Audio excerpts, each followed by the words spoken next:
Where we live, learn, work, and play affect our health. Although New Hampshire is the third healthiest state in the nation, the County Health Rankings Report tells us that it's not what state you live in, but where you live in that state that matters. The County Health Rankings Report highlights health factors and outcomes that influence the health of New Hampshire residents, and spotlights each county's pattern of strengths and weaknesses. This report provides data to leaders that will help them mobilize action toward community health.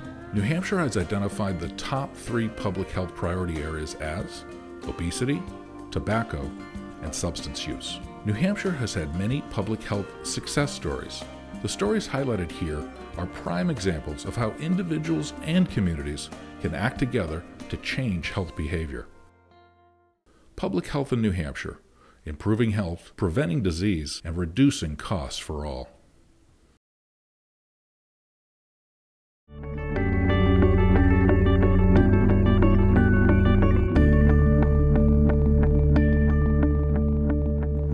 Hi, my name is Judy DeMeo, and I was about 14 when I started smoking. My mother was a smoker, and I thought it was very glamorous and made me, would make me feel older and more mature and a part of the in crowd. Permit me, Duchess. Thank you, Poopsie. What is she smoking? The Duchess? Yes, what is it? Galaxy. My mother would have her coffee, and she'd take a sip, and then she'd do a puff on her cigarette, and the smoke would just filter through the air, and that was so, so glamorous. And I wanted so much to be like her. I was finally able to quit when my sister had a stroke. She quit cold turkey, and she really suffered through it. It made me realize, that how dangerous this really was. I finally was able to do more than just give it lip service. I was able to finally say, it is my time to quit.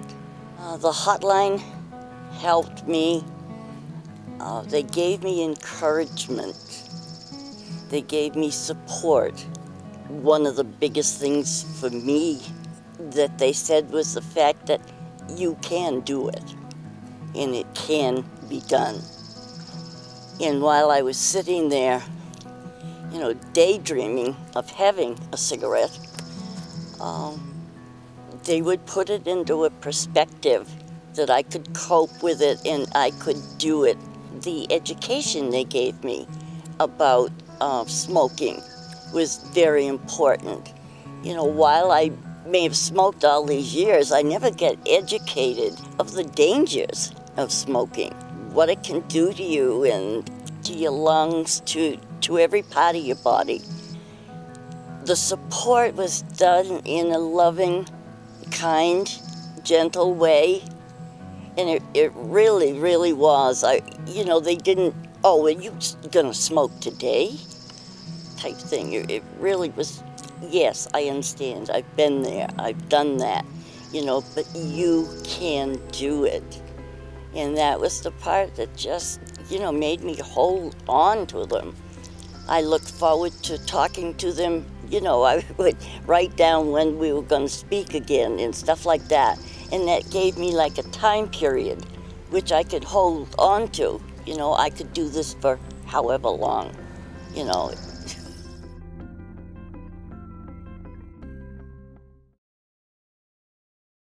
Smoking, last thing you do at night is put out a cigarette and brush your teeth, and it's not the nicest way to go to bed. And first thing in the morning, within several minutes, you're lighting up the cigarette. You could smoke, basically at work, convenience stores, wherever, We used to light up walking to school. Of course, society looked at it differently. We were smoking inside the school building, and we were 9th graders. The janitors didn't say anything. None of the other adults said anything. Well, if you like your pleasure big, smoke for real. Smoke Chesterfield, the king that has everything. Please. I quit in '92 for reasons. I had a young son at the time. He was 3 years old.